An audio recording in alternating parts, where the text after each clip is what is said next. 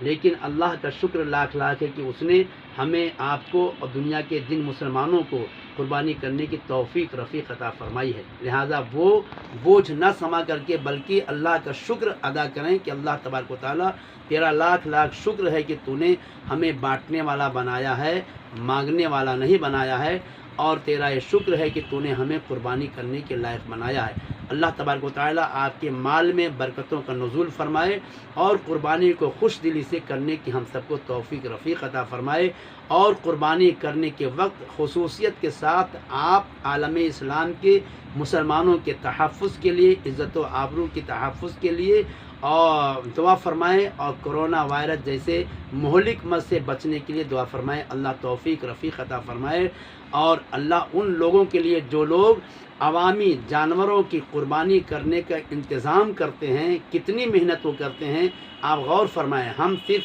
2-3-4 ہزار روپے جانور کے حصے دے دیتے ہیں، لیکن اللہ کا فضل و کرم ہے کہ اللہ کے نیک و بندے جو حصوں کی آپ کی قربانی کرنے کی فکر میں رہتے ہیں اور مجموعی طور پہ قربانی کرتے ہیں، تو کتنی تکالیف اٹھاتے ہیں، جانور لینے جاتے ہیں، خریدتے ہیں، پھر قربانی کراتے ہیں، پھر حصے بٹواتے ہیں، کس قدر وہ محنت کرتے ہیں۔ دعا ہے کہ اللہ تبارک و تعالیٰ ان قربانیوں صدقے میں ان تمام محنت کرنے والے جو دنیا کے مسلمانوں کی اجتماعی قربانی کرنے کا پورا انتظام کرتے ہیں، اپنا وقت دیتے ہیں، ٹائم لگاتے ہیں، اور فکر میں رہتے ہیں کہ اچھی سے اچھی قربانی ہو جائے، دعا ہے کہ اللہ تبارک و تعالیٰ انہیں صحت و عافیت عطا فرمائے اور کرونا وائرس جیسے مرض سے محفوظ فرمائے۔ ہم آپ سے بھی التماس کریں کہ ایسے لوگوں کے لیے آپ حضرات بھی دعا فرمائیں جو مجموعی طور پہ قربانی کا سارا انتظام کرتے ہیں اور ساری محنت کرتے ہیں، اور ہم صرف پیسے دے دیا کرتے ہیں، فکر نہیں کرتے، لیکن انہیں فکر ہوتی ہے۔ اللہ تبارک و تعالیٰ انہیں عروج عطا فرمائے اور ان کے آل اولاد کو عروج عطا فرمائے۔ السلام علیکم ورحمۃ اللہ وبرکاتہ۔